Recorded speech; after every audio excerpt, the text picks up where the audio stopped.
কাৰ্বি স্বায়ত্তশাসিত পৰিষদৰ অধীনস্থ নমাটি পৰিষদীয় সমষ্টিৰ সদস্য ৰিতেশ ইংহিয়ে উপাধ্যক্ষ পদৰ বাবে মনোনয়ন দাখিল।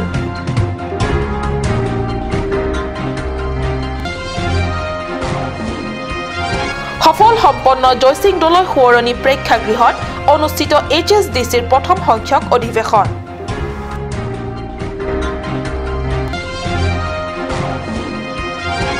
হামৰেন চহৰত বিগত 10 দিন ধৰি বন্ধ পানী যোগান, খোৱা পানীৰ অভাৱত হাহাকাৰ চহৰবাসী। নমস্কাৰ, অসমীয়া প্ৰাইম টাইমলৈ স্বাগতম জনাইছো মই সঞ্জয় তাতেৰণ পিয়ে। আগবাঢ়িছো প্ৰথমটো খবৰলে। এইবাৰ কাৰ্বি আংলং স্বায়ত্তশাসিত পৰিষদৰ দ্বাদশ সাধাৰণ নিৰ্বাচনত নমাটি পৰিষদ সমষ্টিৰ পৰা বিজেপি হৈ পোন প্ৰথমবাৰৰ বাবে নিৰ্বাচনত প্ৰতিদ্বন্দ্বিতা কৰি জয় লাভ কৰা ৰিতেশ ইংহিয়ে 11 ডিচেম্বৰত উপাধ্যক্ষ পদৰ বাবে দাখিল কৰিলে মনোনয়ন পত্ৰ। নমাটি পৰিষদীয় সমষ্টিৰ অন্তৰ্গত অক্কেৰেং হামবং ইংহি গাঁৱৰ লংকি ইংহি আৰু কাচি ফাংচপিৰ পুত্ৰ ৰিতেশ ইংহি এইবাৰ কাৰ্বি স্বায়ত্তশাসিত পৰিষদৰ দ্বাদশ সাধাৰণ নিৰ্বাচনত বিজেপি হৈ পোন প্ৰথমবাৰৰ বাবে নমাটি পৰিষদ সমষ্টিৰ পৰা প্ৰতিদ্বন্দ্বিতা কৰি তেওঁৰ নিকটতম কংগ্ৰেছৰ প্ৰাৰ্থী অশোক তেৰণক হৰুৱাই বিজয় সাব্যস্ত কৰে। কাৰ্বি পৰিষদত পোন প্ৰথমবাৰৰ বাবে বিজেপি শাসকীয় দলৰ সদস্য হৈ উপাধ্যক্ষ পদৰ বাবে ৰিতেশ ইংহিয়ে মনোনয়ন দাখিল কৰে পৰিষদৰ বিধায়িনী দপ্তৰৰ উপসচিব বীৰ সিং ইংটিৰ হাতত। পদটোৰ বাবে আন সদস্যই মনোনয়ন নিদিয়াত ৰিতেশ ইংহিৰ উপাধ্যক্ষ হোৱাৰ পথ প্ৰায় সুগম। সেয়েহে অহাকালি নিৰ্বাচনৰ বাবে বাকী থাকিল কেৱল আনুষ্ঠানিকতাৰহে। প্ৰয়াত জয়সিং দলৈ সোঁৱৰণী প্ৰেক্ষাগৃহত 10 আৰু 11 ডিচেম্বৰত দুদিনীয়া বিস্তৃত কাৰ্যসূচীৰে অনুষ্ঠিত HSDCৰ প্ৰথম সংখ্যক বাৰ্ষিক অধিৱেশন সফলভাৱে সম্পন্ন হয়। আজি দ্বিতীয় অৰ্থাৎ শেষৰ দিনা সভাপতি মণ্ডলী চন্দ্ৰকান্ত তেৰাং আৰু হেমসিং টিছৰ পৌৰোহিত্যত অনুষ্ঠিত সভাত অসমৰ প্ৰাক্তন মন্ত্ৰী হলিৰাম তেৰাং, প্ৰাক্তন কাৰ্যবাহী সদস্য যৎসন বে, প্ৰাক্তন বিধায়ক ধৰম সিং তেৰণ, প্ৰাক্তন কাৰ্যবাহী সদস্য চমাংক্ৰ প্ৰমুখ্যে বহু সংখ্যক নেতাই অংশগ্ৰহণ কৰে। সভাত সৰ্বসন্মতিক্ৰমে আঞ্চলিক ৰাজনৈতিক দলটি বৰ্তমানৰ HSDCৰ নামৰ পৰিৱৰ্তে পূৰ্বৰ নামেহে বাহাল থাকিব, অৰ্থাৎ HSDCৰ হিল ষ্টেট ডিমাণ্ড কমিটিৰ সলনি পূৰ্বৰ 90 দশকৰ মধ্যভাগৰ অট'নমাছ ষ্টেট ডিমাণ্ড কমিটি চমুকৈ ASDCহে হ'ব। এই সন্দৰ্ভত প্ৰাক্তন মন্ত্ৰী তথা HSDCৰ আহ্বায়ক হলিৰাম তেৰাঙে সাংবাদিকৰে হোৱা কথা বতৰাত কয় যে পূৰ্বৰ দৰে ASDCৰ নামেৰে আগন্তুক দিনবোৰত কাৰ্বি আংলং আৰু ডিমা হাছাও জিলা দুখনৰ বাবে পূৰ্ণ স্বায়ত্তশাসিত জিলা গঠনৰ বাবে সংগ্ৰাম কৰি যাব। আনহাতে সংগঠনৰ পতাকাও পূৰ্বৰ দৰে হ'ব। উল্লেখ্য, HSDCৰ প্ৰথম সংখ্যক অধিৱেশনত কাৰ্বি আংলং জিলা আৰু ডিমা হাছাও জিলাৰ পৰা সৰ্বমুঠ 1300 প্ৰতিনিধিয়ে অংশগ্ৰহণ কৰে। জলেই জীৱন, কিন্তু এই জীৱনদায়িনী জলসামৰেনত চহৰত বিগত 10 দিনে নাই। বন্ধ হৈ আছে জনস্বাস্থ্য বিভাগৰ দ্বাৰা যোগান ধৰা পানী যোগান। পানীৰ অভাৱত চহৰখনৰ হাজাৰ হাজাৰ পৰিয়ালৰ লোক হাহাকাৰ অৱস্থা। জনস্বাস্থ্য পানী যোগান বিভাগটো নামতে পানী যোগান বিভাগ হৈ পৰিছে। বিগত 10 দিনে হামৰেন চহৰবাসীক পানী যোগান বিভাগে দিব পৰা নাই পানী। হাহাকাৰ অৱস্থা হৈছে চহৰবাসী। জানিব পৰা মতে হামৰেনৰ পৰা 8 কিলোমিটাৰ নিলগত নামাত ভূমিস্খলন হৈ পানী পৰিবাহী লোহাৰ পাইপ ভাঙি পৰে। জনস্বাস্থ্য বিভাগৰ কৰ্মচাৰীয়ে জনোৱা মতে যোৱা 1981 চনত লগোৱা এই পানী পৰিবাহী পাইপ ক্ৰমে শোচনীয় অৱস্থা হয়। মানধাতা যুগত লগোৱা পাইপৰ বাবে সামান্য ভূমিস্খলনো সহিব নোৱাৰি ভাঙি যায়, যাৰ ফলত বিভাগটোৱে 10 দিন ধৰি পানী যোগান দিবলৈ হৈছে অসমৰ্থ।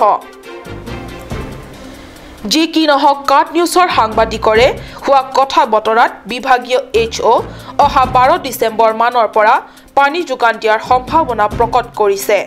ইয়াৰ উপৰি অতিশয় প্ৰয়োজন বুলি চিহ্নিত হোৱা এলেকা বা ঠাইত গাড়ীৰে পানী যোগান ধৰাৰ কথাও ব্যক্ত কৰিছে বিষয়াগৰাকীয়ে। উল্লেখ্য, কাৰ্বি আংলঙৰ বিগত দ্বাদশ সাধাৰণ নিৰ্বাচনত বিজেপি প্ৰাৰ্থীসকলে ৰাজ্যক প্ৰতিশ্ৰুতি প্ৰদান কৰাৰ বিভিন্ন সা-সুবিধা তথা বিষয়সমূহৰ ভিতৰত পানী যোগানৰ ব্যৱস্থা আছিল প্ৰধান এই সন্দৰ্ভত পৰিষদৰ বিজেপি শাসকীয় দলে খৰতকীয়া আৰু স্থায়ী সমাধান কৰি দিব নে সময়ৰ দাবীত যথানামে পশ্চিম কাৰ্বি আংলঙৰ বৈঠালাংছত চেৰহংথম আমেৰ এখনি গুৰুত্বপূৰ্ণ সভা অনুষ্ঠিত হয় চেৰহংথম কেন্দ্ৰীয় কমিটিৰ তৰফৰ পৰা 19 গৰাকী লিণ্ডকে উপস্থিত থাকি একত্ৰিত মত প্ৰকাশ কৰে কাৰ্বি সংখাৰী ধৰ্মৰ নাম হলনি কৰাত তেওঁলোক একমত নহয় বিগত কেইবা দিনৰ আগৰে পৰা কাৰ্বি আংলঙত কাৰ্বি ধৰ্মৰ নাম হলনি কৰিব বুলি উলোৱা বাতৰি প্ৰসংগত বৈঠালাংছৰ চেৰহংথম কেন্দ্ৰীয় কমিটিৰ কৰ্ণধাৰসকলে মানি ল'ব নোৱাৰিব বুলি এক প্ৰকাৰ জাঙুৰ খাই উঠিছে বৈঠালাংছৰ চাৰহাবে আফাৰলাত অনুষ্ঠিত উক্ত গুৰুত্বপূৰ্ণ সভাত এই বিষয়টোৰ সন্দৰ্ভত বিতং আলোচনা বিলোচনা কৰে সভাত কৰ্ণধাৰসকলে মত ব্যক্ত কৰি কয় যে কাৰ্বিসকলে পৃথিৱীৰ সৃষ্টিকালৰে পৰা সংখাৰী ধৰ্মকে কাৰ্বিসকলে গ্ৰহণ কৰি আহিছে সেয়েহে সংখাৰী ধৰ্মৰ ঠাইত আন ধৰ্মৰ নাম গ্ৰহণ কৰিব নোৱাৰে বুলি স্পষ্ট কৰে কেদামতাং চেৰলংজনলংটা বাতাই থমদলো সীতা লাদাখ আজাক মন্দিৰ কাৰ্ডম তে চেংলক লাপেন কাপড় কাৰ্ডম মতমনা জিওক পেনা জক লাদাখ কাৰ্বি ধৰম মতে কাৰ্বি সংহাৰী আতমাফানকে থাকি আফানসি আলাং তুমকা বৰি লাসিলা সপসি নীলতুম কাদকই লা চেৰ হংথম হিনপেন মাথালো যে লাদাখ ৰংখাং চিনথং আমৰি কেদোয়ান কেথে গিদিং তুমপেন ইলিতুম লাদাখ চিংৱাই নাই মাতে ইলিতুম দাক ক্ৰুং চিংসাই নাই পুলসো আমে কেফাকে লাহেন বৈঠালাংছৰ পৰা জাসন ইংহি ৰিপৰ্ট কাৰ্ড নিউজ সময় হৈছে সমূহ বাণিজ্যিক বিৰতিৰ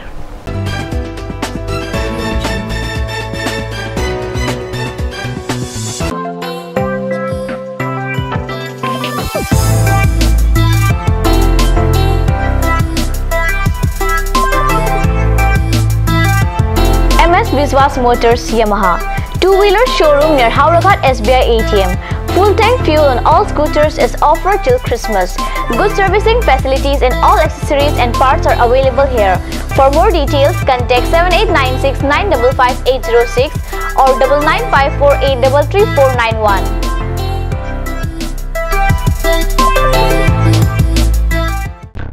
Hurry up, hurry up, hurry up. Difu Trade Fair at Difu Club starts from 22nd of November to 10th of December 2017. Luxurious handloom handicrafts products are available such as door curtains and cushion. Valuable quality of traditional Assamese dresses, shawls and saris, shocks for men and women, etc. Offers on all gas stove and Samruddhi unbreakable plastics. Art and craft sofa come bed. Cosmetics and Ayurvedic medicines are also available. Credit and debit cards are accepted without any extra charges.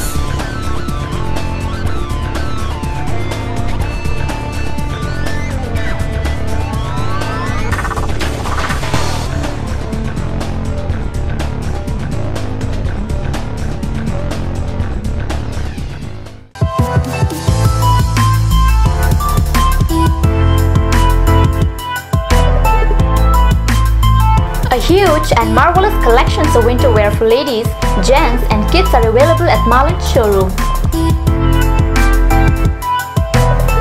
Marlin Showroom, opposite of Town Outpost, Main Market, Difu, Karbi Anglong. For more details, please contact at 9435 433 011 or 96788 35481.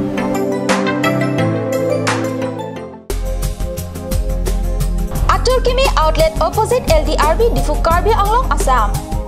10% off in every kitchen and dining items like Hawkins, Flax, Milton, Treo, Shreya Iron, etc. 10% off in makeup and cosmetic products.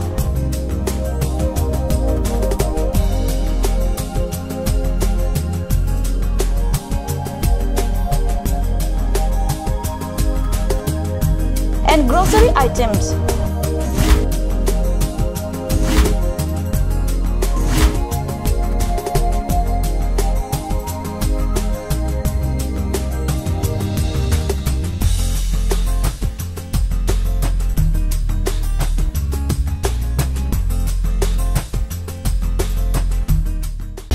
Lunch Assam hill small industries development corporation লিমিটেডৰ পৰা ঘৰত নিত্য প্ৰয়োজনীয় সামগ্ৰীসমূহ আপোনালোকৰ বাবে সাজু কৰা হৈছে নিত্য প্ৰয়োজনীয় বিবিধ ৰস ফলৰ ৰস বজাৰৰ দোকানে দোকানে পাব বিশুদ্ধ খোৱা পানী আমৰ ৰস কমলাৰ ৰস সৰিয়হৰ তেল হালধিৰ গুড়ি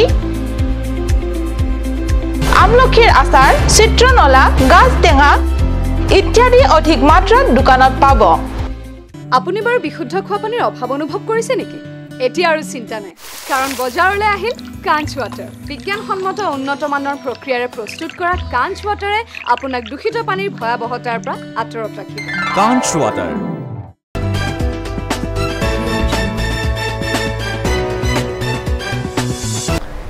বিৰতিৰ পিছত পুনৰ স্বাগতম জনাইছো বাতৰি মজিয়ালে দীঘলীয়া দিন নিখিল ভাৰত কংগ্ৰেছ কমিটিৰ সভানেত্ৰী আসন শুৱনি কৰা সোনিয়া গান্ধীয়ে অৱশেষত পুত্ৰৰ বাবে ত্যাগ কৰিলে সভানেত্ৰীৰ আসন নতুন সভাপতি হিচাপে কংগ্ৰেছৰ যুৱ নেতা ৰাহুল গান্ধীক সভাপতিৰ আসনত অভিষিক্ত কৰাৰ লগে লগে ভাৰতবৰ্ষৰ সৰ্বত্ৰ কংগ্ৰেছৰ শিবিৰে মানিছে আনন্দৰ উৎসৱ এনে আনন্দ উৎসৱ উদযাপন কৰাৰ পৰা বিৰত থকা নাই কাৰ্বি পাহাৰৰ সচিং ব্লক কংগ্ৰেছ কমিটিৰ সদস্য কৰ্মী তথা বিষয়ববীয়াসকল সচিং ব্লক কমিটিৰ সভানেত্ৰী ইলিছ ইংটিপিৰ পৌৰোহিত্যত অনুষ্ঠিত সভাত এমচিচি সভাপতি বৰসিং ইংটি জিলা কংগ্ৰেছ কমিটিৰ সদস্য কৰ্মী ৰাজু যাদৱকে ধৰি সচিং ব্লক কমিটিৰ অন্তৰ্গত কেইবাটাও পিচিচি সভাপতি সম্পাদক তথা সদস্য কৰ্মীসকল উপস্থিত থাকে সভাত জিলা কংগ্ৰেছ কমিটিক নতুনকৈ শক্তিশালী ৰূপত গঢ়াৰ বাবে নানান আলোচনা বিলোচনা কৰে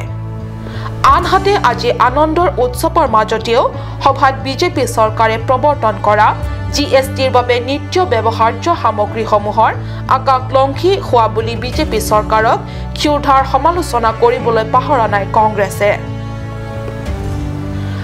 তাৎপৰ্যপূৰ্ণভাৱে আজি সভাত আনন্দৰ মাজতে কংগ্ৰেছ দলত ইচ্ছুক বিজেপি কৰ্মী বা আন দলৰ কৰ্মীসকলে কংগ্ৰেছত যোগদান কৰিব পাৰিব আৰু ইয়াৰ বাবে ব্লক কংগ্ৰেছ কাৰ্যালয়ৰ সৈতে যোগাযোগ ৰাখিব পাৰিব বুলি সভাত সদৰি কৰে কংগ্ৰেছৰ মতে বিজেপি চৰকাৰে কংগ্ৰেছৰ শাসনকালৰ সমান ক্ষিপ্ৰতাৰে আঁচনি ৰূপায়ণ কৰি জনসাধাৰণক বিকাশ আনি দিব পৰা নাই ইফালে কংগ্ৰেছৰ যুৱ নেতা ৰাহুল গান্ধীয়ে নিখিল ভাৰত কংগ্ৰেছ কমিটিৰ সভাপতি হোৱাত সচিং ব্লক কংগ্ৰেছ কমিটিয়ে আনন্দ উৎসৱ পালন কৰিছে আনফালে বিজেপি চৰকাৰক ক্ষুধাৰ সমালোচনা কৰি আগন্তুক সাংসদ নিৰ্বাচনৰ বাবে এতিয়াৰ পৰাই দুন্দুভি বজাই সকলোৰে দৃষ্টি আকৰ্ষণ প্ৰয়াস কৰিছে জিৰি কিণ্ডেঙৰ পৰা স্পেচিয়েল ৰিপৰ্ট কাৰ্ড নিউজ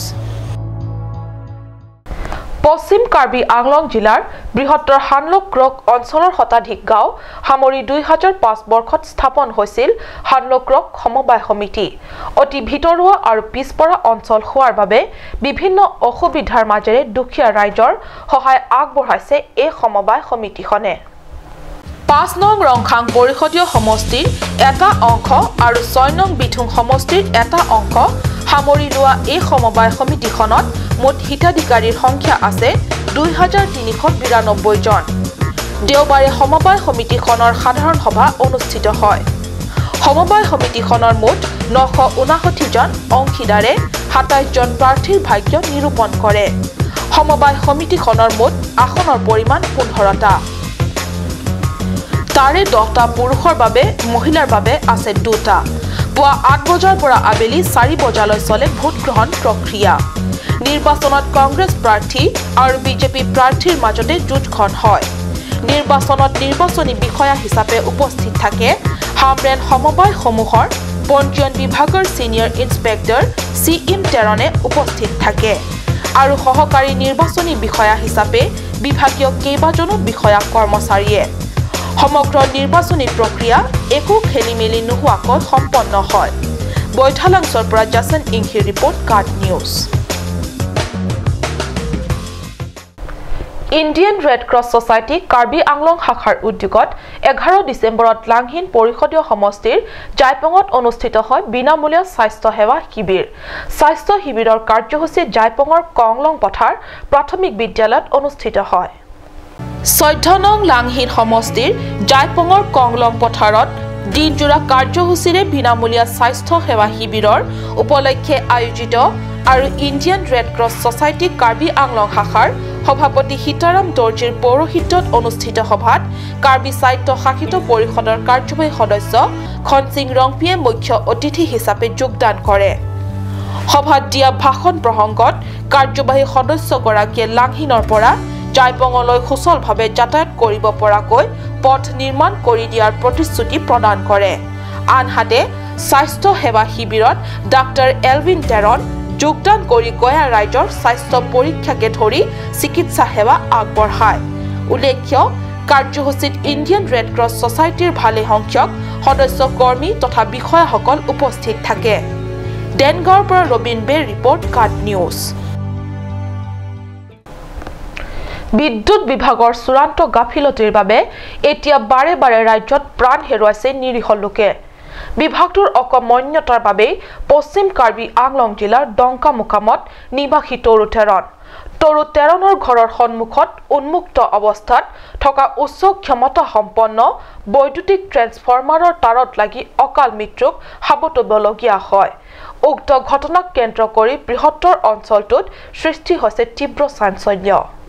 ডংকা মুকামৰ নিৰীহ তৰু তেৰণৰ এই শোকাবহ আৰু অকাল মৃত্যু ঘটনাই বিদ্যুৎ বিভাগৰ ফুপুলা স্বৰূপটো পুনৰ উদঙাই দিছে। পুত্ৰ তৰু তেৰণক হেৰুৱাই অকলশৰীয়া ৮০ বছৰীয়া বৃদ্ধ মাতৃ এগৰাকী হৈ পৰিছে দিশহাৰা। মৃত্যু হোৱা পৰিয়ালটো মূল পথছোৱাৰ নিচেই সমীপত কোনো সুৰক্ষাৰ বেৰা নোহোৱাকৈয়ে বছৰ বছৰ ধৰি উন্মুক্ত অৱস্থাত থকা এই উচ্চ ক্ষমতা সম্পন্ন বৈদ্যুতিক ট্ৰেন্সফৰ্মাৰ কাষত বেৰা দিবৰ বাবে বিগত দিনত বিভাগটোক বাৰম্বাৰ অনুৰোধ কৰি আহিছিল স্থানীয় ৰাইজে। যদিও তাৰ চিঙা বিভাগটোৱে আজি কুপতি এই ক্ষেত্ৰত তিলমানো গুৰুত্ব নিদিয়াৰ ফলত সংশ্লিষ্ট বিভাগটোৰ ওপৰত ক্ষোভ উজাৰিছে ৰাইজে। সময়তে মানুহ এজন ইয়াতে মানে মৰি গৈছে। মানে এইটো মানুহটো কিছুমান কৈছে মাথা অলপ পেক আছে, হ'লেও মানে অকল মানুহেই নহয় জীৱ জন্তু অলপ বিপদ হ'ব পাৰে ইয়াতে। মানে এটা প্ৰটেকশ্যন একো নাই। আৰু ইয়াতে আপোনাৰ দেখিব ২০-৩০ ফুটমান আকৌ এটা সিংহমাৰ আছে আৰু তাতো মানে এনেকুৱা অৱস্থাই। ACBত আমালোকে ৩-৪বাৰমান জনাইছে, হ'লেও মানে সিহঁতে মানে গুৰুত্ব দিয়া নাই। মানে নহয় এইটো গৰু গাহৰি চবেই মৰি যাব ইয়াত। আমি ওচৰ চুবুৰীয়া মানুহ কাৰণে আজিৰ পৰা নহয় বহুত দিনৰ পৰাই তেনেকৈ হৈ আছে, লেংখুট হৈ আছে, জাগাটো নেকেট হৈ আছে, আজি বুলি আমি কিমান যে কমপ্লেইন কৰিলোঁ এইবিলাক নজৰ নকৰে, ইয়াতে চিন্তা নকৰে। ইয়াত ইমান গাঁৱৰ টাউন এলেকাতে এনেকুৱা হ'ব পাৰে নেকি? কোনোবা ক'ৰবাত জংঘলী নহয়, একোৱেই নহয়। ইয়াতে মানে ওখ দিব লাগিব আৰু ফেঞ্চিঙো দিব লাগিব। গৰুও মানে ইয়াতে ফাঁচিব পাৰে, ছাগলীও ফাঁচিব পাৰে, চৰাইও এতিয়া ফাঁচিব পাৰা নিচিনা হৈছে। জেগাটো মানে অলপ চাপৰ হৈছে, ওখ দিলেহে ভাল। আৰু ৱাল চাল লাগিলে ৱাল মানে দিব লাগে। ৱাল দিলে মানে মানুহবিলাক যেতিয়া মানে যাব নোৱাৰাকৈ মানে অলপ হেৰি কিবা গ্লাছ চাছ এনেকুৱা লগাই দি পেলাই তাত যাব নোৱাৰাকৈ এনেকুৱা দিব লাগে। আনহাতে এই ক্ষেত্ৰত মৃতকৰ পৰিয়ালটোলৈ বিভাগীয় কৰ্তৃপক্ষই কিদৰে সহায় আগবঢ়ায় সেয়া লক্ষণীয় হ'ব। জচন ইংহি ৰিপৰ্ট কাট নিউজ। আজিৰ অসমীয়া প্ৰাইম টাইম ইমানতে সামৰিছোঁ। মই সঞ্চয়তাই কাট নিউজ চেনেলৰ ষ্টুডিঅ'ৰ মজিয়াৰ পৰা বিদায় লৈছোঁ। ধন্যবাদ।